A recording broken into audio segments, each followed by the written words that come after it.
তাহলে সবকিছু শুনলে তো গোপাল দাদা? অনুমতি পত্রে স্বাক্ষর দেওয়ার জন্য মন্ত্রীমশাই সকলের কাছ থেকেই টাকা নিচ্ছে। আমি এই ভয়টাই পাচ্ছিলাম। আমি দিতে পারিনি বলে দোতলা করার অনুমতি পাইনি। তুমি কিছু একটা করো, আমাদের তুমি বাঁচাও গোপাল দাদা। না না, এই অন্যায় তো চলতে দেওয়া যায় না। ঠিক আছে, তোমরা যাও। আমি মহারাজের সঙ্গে কথা বলে দেখি কিভাবে এসব অপকর্ম বন্ধ করা যায়।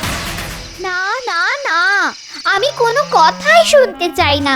আমাকে একটা নতুন বাড়ি করে দিতেই হবে। শোনো, কথা শোনো, নতুন বাড়ি করে দিতে হবে। বলি, আমার কি টাকার গাছ আছে নাকি? হ্যাঁ, যে নাড়বো আর ঝরঝর ঝরঝর করে টাকা ঝরে পড়বে। হ্যাঁ, আর সেই টাকা দিয়ে আমি তোমায় বাড়ি বানিয়ে দেব। হ্যাঁ, আচ্ছা, তুমি তো এই রাজ্যের মন্ত্রী, তাহলে তোমার টাকা নেই কেন? বলি, বুঝতে পারো না টাকা নেই কেন? হ্যাঁ, বলি, মহারাজের কাছ থেকে ক টাকাই বা মাইনে পাই। দেখো, কিছু চাইতে গেলেই ওই মাইনের কথা শুনিও না তো। বলি, গোপাল তো তোমার থেকেও কম মাইনে পায়, তাহলে ওরা তো রমরমা কি করে হয়? এ মহারাজ ওকে ভালোবেসে এটা ওটা নানা পুরস্কার দেন, তাই। তা মহারাজ ওকে পুরস্কার দেন আর তোমাকে দেন না কেন? সে আমি কি করে বলবো? সে আর আমায় বলতে হবে না। আমি কি আর জানি না ভেবেছো? তুমি বাঁকা পথে টাকা কামাতে গিয়ে নানান অপকর্ম করো, আর বারবার মহারাজের কাছে ধরা পড়ে গিয়ে ধ্যাত্তানি খাও। তার থেকে একটা কথা বলছি, মন দিয়ে শোনো। টাকা রোজগারের বাঁকা রাস্তা ছেড়ে এবার তুমি সোজা পথ ধরো। আচ্ছা আচ্ছা, তুমি তো এই রাজ্যের জন্য এত খাটো বলো। সে তো দিবারাত্রি শুধু খেটেই মরি। তাই বলছি, এবার মহারাজের ওপর মাইনে বাড়াবার জন্য চাপ দাও। মাইনে বেড়ে গেলেই দেখবে বাড়তি রোজগারের জন্য তোমায় আর বাঁকা পথ ধরতে হবে না। এমনি এমনি হাতে 2 পয়সা চলে আসবে, আর তাই দিয়ে আমার স্বাদ আহ্লাদ সব মিটে যাবে। হ্যাঁ, মানে কথাটা তুমি মন্দ বলছো না, কিন্তু মহারাজ কি মাইনে বাড়াতে রাজি হবেন? আরে বাবা, বলেই দেখো না। ঠিক আছে, বলে দেখি। জয় মহারাজ কৃষ্ণচন্দ্রের জয়, জয় মহারাজ কৃষ্ণচন্দ্রের জয়, জয় মহারাজ কৃষ্ণচন্দ্রের জয়।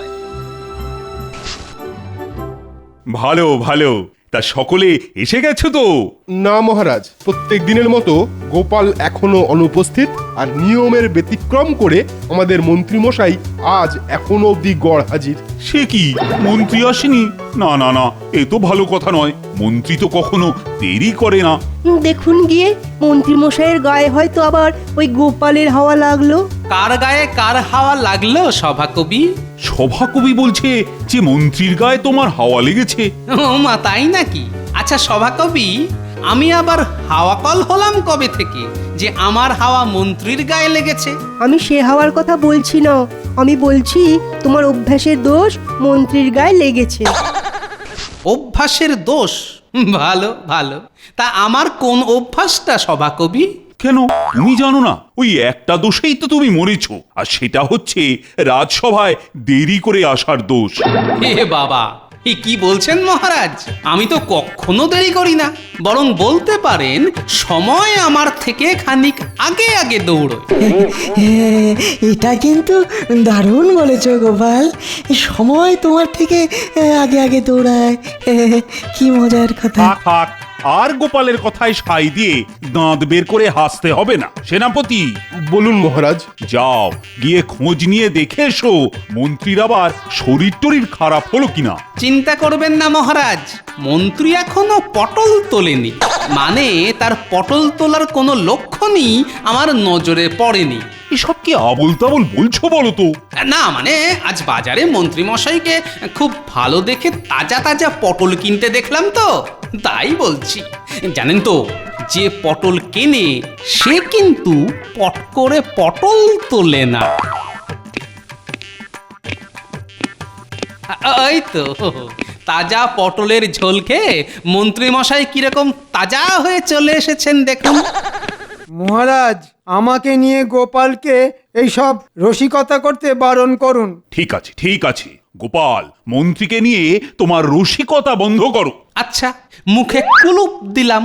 তা মন্ত্রী, এবার তুমি বলো তো, আজ তোমার আসতে এত দেরি হলো কেন? কেন মহারাজ, আমার দেরি হলো বলে আপনি তার কারণ জানতে চাইছেন কেন? আরে এ আবার কি রকম কথা? দেরি হলে জিজ্ঞেস করবো না? মহারাজ, গোপাল তো প্রায় প্রতিদিনই দেরি করে আসে, কই তাকে তো এত কারণ জিজ্ঞেস করতে চান না। সে তো দেরি করে এসেও ঠিকঠাক মাইনে পায়। এই মন্ত্রী, এত টেঁড়া বেঁকা কথা না বলে যা বলতে চাইছো পরিষ্কার করে বলো তো।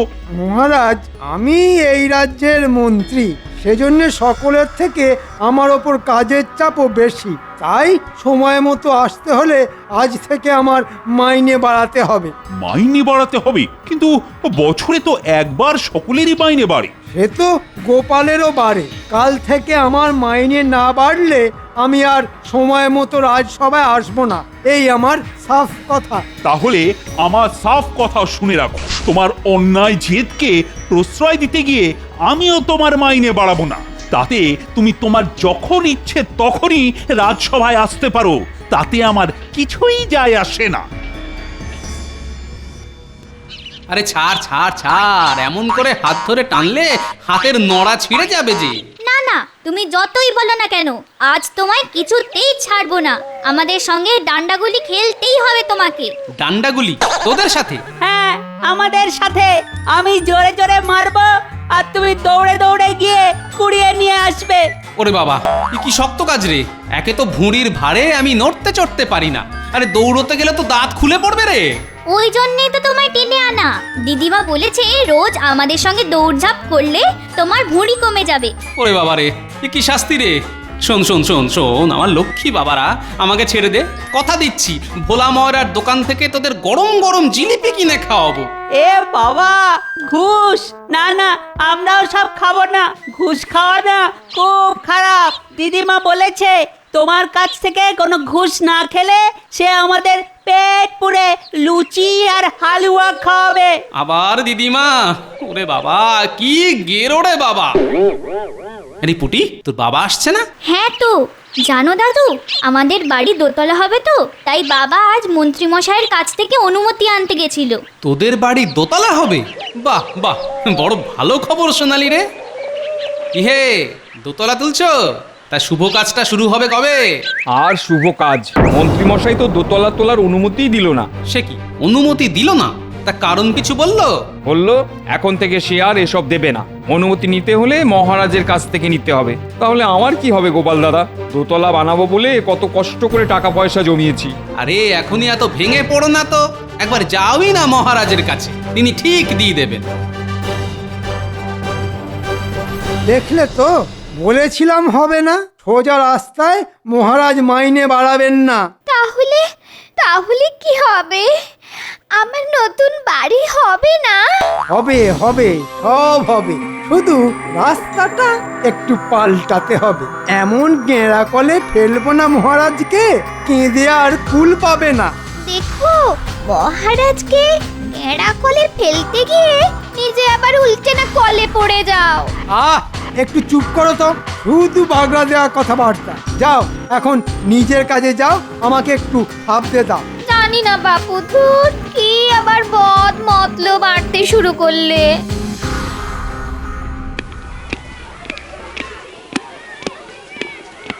আরে বাস, রাজসভার সামনে এত লোকের লাইন কেন? সকলে কি চায়? না, ভেতরে কি দেখতে হচ্ছে?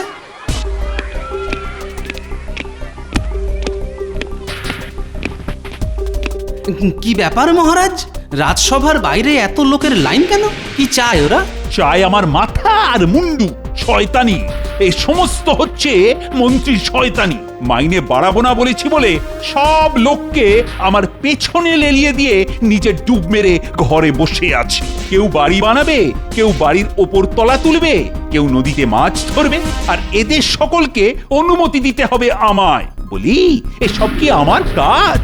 এত লোকের আবেদনপত্রে স্বাক্ষর করতে করতে আমার যে আঙুলটাই বেঁকে যাবে। সে না হয় বুঝলাম, কিন্তু চায় কি ওরা?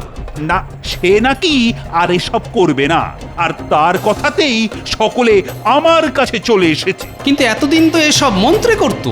ঠিক আছে, ও যেমন আমার ওপর চাপ দিয়েছে, আমিও তেমন ওর ওপর উল্টো চাপ দেব। সকলকে আবার ওর বাড়িতেই ফেরত পাঠিয়ে দেব। যা হবার ওখানেই হবে। বুঝেছি, পুঁটির বাবা তাহলে ঠিক কথাই বলেছিল। ঠিক বেঠিক এসব বোঝার আমার দরকার নেই। আমি শুধু বুঝি চাপ দিলেই উল্টো চাপ দাও। সেনাপতি, আজ্ঞা করুন মহারাজ। বাইরে যারা দাঁড়িয়ে আছে তাদের সকলকে বলে দাও যে সকলে যেন আবার মন্ত্রীর কাছেই ফিরে যায়। মন্ত্রী ওদের যাবতীয় অনুমতি দেবে, আর এটাই আমার আদেশ। ঠিক আছে।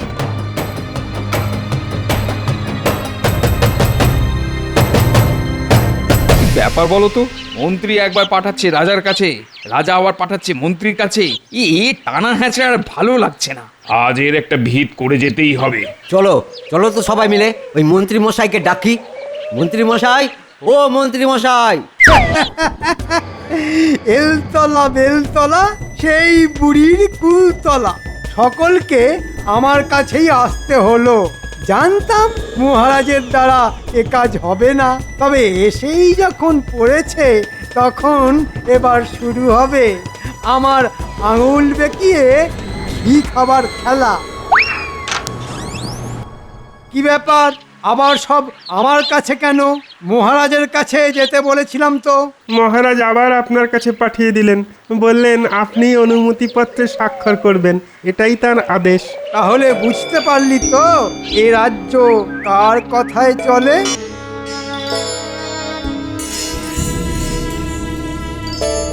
বল, তোর কিসের অনুমতি চাই? আগে এই নদীতে মাছ ধরার। ক বছরের জন্য? আগে 5 বছর। ঠিক আছে, দিয়ে দেব, তবে এর জন্যে আমায় খুশি করতে কিন্তু 500 টাকা দিতে হবে কিন্তু।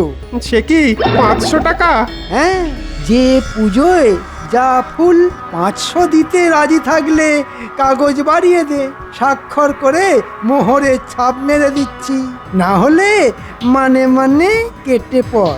না না, দেব দেব দেব।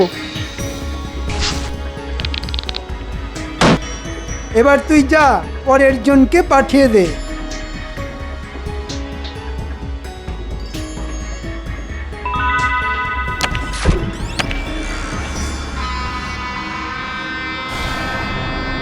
তোর আবার কিসের অনুমতি?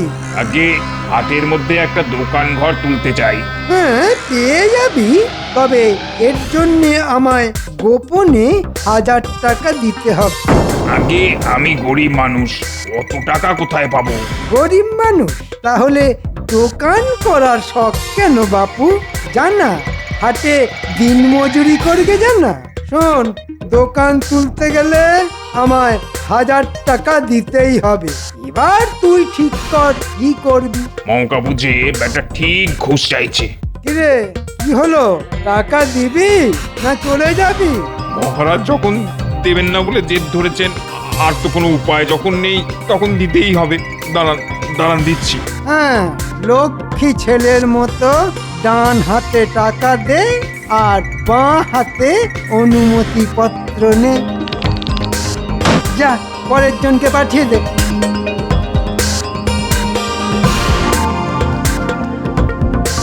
কিরে, তুই তো আগে এসেছিলি, দোতলা বানাবি বলে। দে কাগজ দে, আর সেই সাথে আমার প্রণামী অতিরিক্ত 1000 টাকা। পারবো না মন্ত্রী মশাই, অত টাকা এখন আমার কাছে নেই। তা আমাকে দেবার মতো টাকা যেদিন থাকবে সেদিন না হয় অনুমতি নিয়ে যাবি। এখন যা যা যা, কাজ করতে দে, আমার কাজ করতে দে।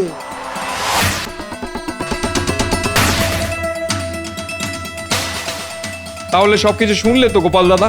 অনুমতি পত্রে স্বাক্ষর দেওয়ার জন্য মন্ত্রী মশাই সকলের কাছ থেকেই টাকা নিচ্ছে। আমি এই ভয়টাই পাচ্ছিলাম। আমি দিতে পারিনি বলে দোতলা করার অনুমতি পাইনি। তুমি কিছুটা করো, আমাদের তুমি বাঁচাও গোপাল দাদা।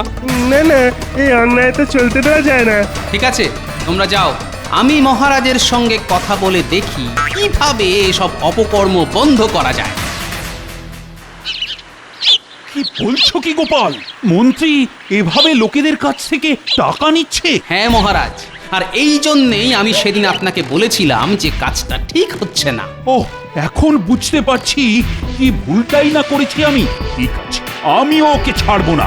আজই রাজসভায় ওর বিচার করে কঠিন শাস্তি দেবো ওকে। তা যাদের কাছ থেকে মন্ত্রী ঘুষ নিয়েছে তারা সবাই সাক্ষী দিতে আসবে তো? কেন আসবে না মহারাজ? আপনি ডেকে পাঠালেই আসবে। তাহলে সকলকে আজই রাজসভায় ডেকে পাঠাও, আর সেনাপতিকে বলো মন্ত্রীকে ধরে আনতে। ঠিক আছে মহারাজ। আরে এই সাত সকালে গোপাল আবার মহারাজের বাগান থেকে বেরোচ্ছে কেন? তাহলে কি কোনো গোপন পরামর্শ হচ্ছিল? এই চল তো দেখি এই ব্যাটা এখন কোথায় যায়।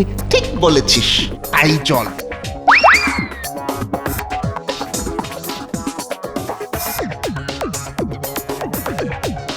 সেনাপতি মশাই, ঘুষ খাবার অপরাধে মন্ত্রীকে রাজসভায় ধরে আনতে হবে, এটাই মহারাজের আদেশ। ঠিক আছে।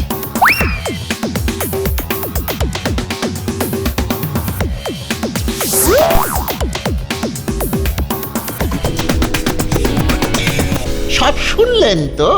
এখন কি করবেন? হ্যাঁ, আপনার তো শিয়রে সমন। শোন, যারা যারা অনুমতি নিয়ে গেছে তাদের প্রত্যেকের বাড়ি গিয়ে বলবি, যদি রাজসভায় আমার বিরুদ্ধে সাক্ষী দিতে আসে তাহলে কিন্তু ফল খুব খারাপ হবে।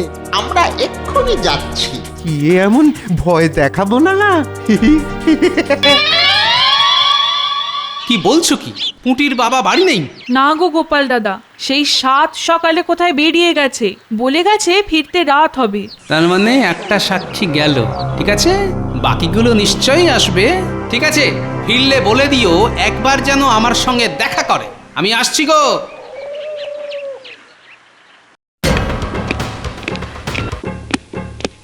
এটা কিরকম ব্যবহার মহারাজ? সেনাপতিকে পাঠিয়ে আমাকে ধরে আনবার কারণ? প্রজাদের কাছ থেকে ঘুষ খাবার অপরাধে আজ তোমার বিচার হবে। আমি ঘুষ খেয়েছি? মিথ্যে কথা। সকলে সাক্ষী দিতে আসছে, তারা আসলেই সত্যি মিথ্যে প্রমাণ হয়ে যাবে। যা ভয় দেখিয়েছি না, সকলে একেবারে বাপ বাপ বলে কৃষ্ণনগর ছেড়েই পালিয়ে গেছে। কি হলো গোপাল? সকাল গড়িয়ে বিকেল হয়ে গেল, একটা সাক্ষীও তো এলো না। আমি নিজে গিয়ে সকলকে বলে এসেছি, কেন এলো না সেটাই তো বুঝতে পারছি না। কারণ আমি ঘুষ খাইনি তাই। মহারাজ, এ হচ্ছে গোপালের চক্রান্ত। মিথ্যে মামলায় আমাকে ফাঁসাবার মতলব। কিন্তু মহারাজ, তারা সকলে কিন্তু আমার কাছে এসে নিজেদের মুখে বলে গিয়েছিল। বলে তো অনেকেই, যেমন তুমি মহারাজকে এটা সেটা বলে কান ভারী করছো। আসলে কিন্তু সাক্ষী আর প্রমাণটাই হলো আসল কথা। শোনো গোপাল, আমাকে ফাঁসানো কিন্তু অত সোজা নয়।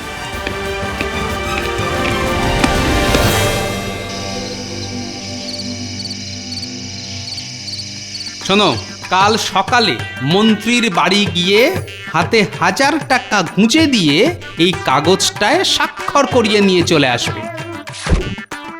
এটা কি আমার বাড়ির দোতলার অনুমতি? না। তাহলে? শোনো তবে।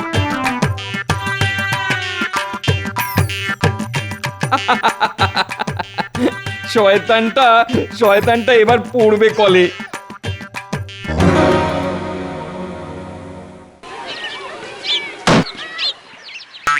এই নে, দেখলি তো, টাকা দিলি আর হাতে হাতে দোতলার অনুমতি পেয়ে গেলি।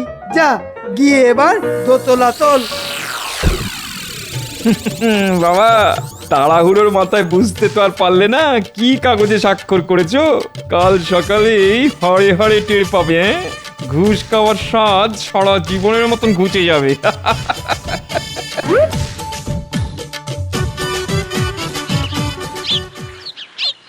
বুঝলে গিন্নি, তোমার কথা মতো মহারাজকে বলেও তো মাইনে বাড়াতে পারলাম না। তাই পাকা পথ ধরে এই কদিনে লাখ টাকা কামিয়েছি। ভাবছি নতুন বাড়ি করবার জন্য কাল থেকেই মিস্ত্রি লাগাবো। কি হলো? ধুম করে একটা শব্দ হলো না? হ্যাঁ, আমিও তো শুনলাম।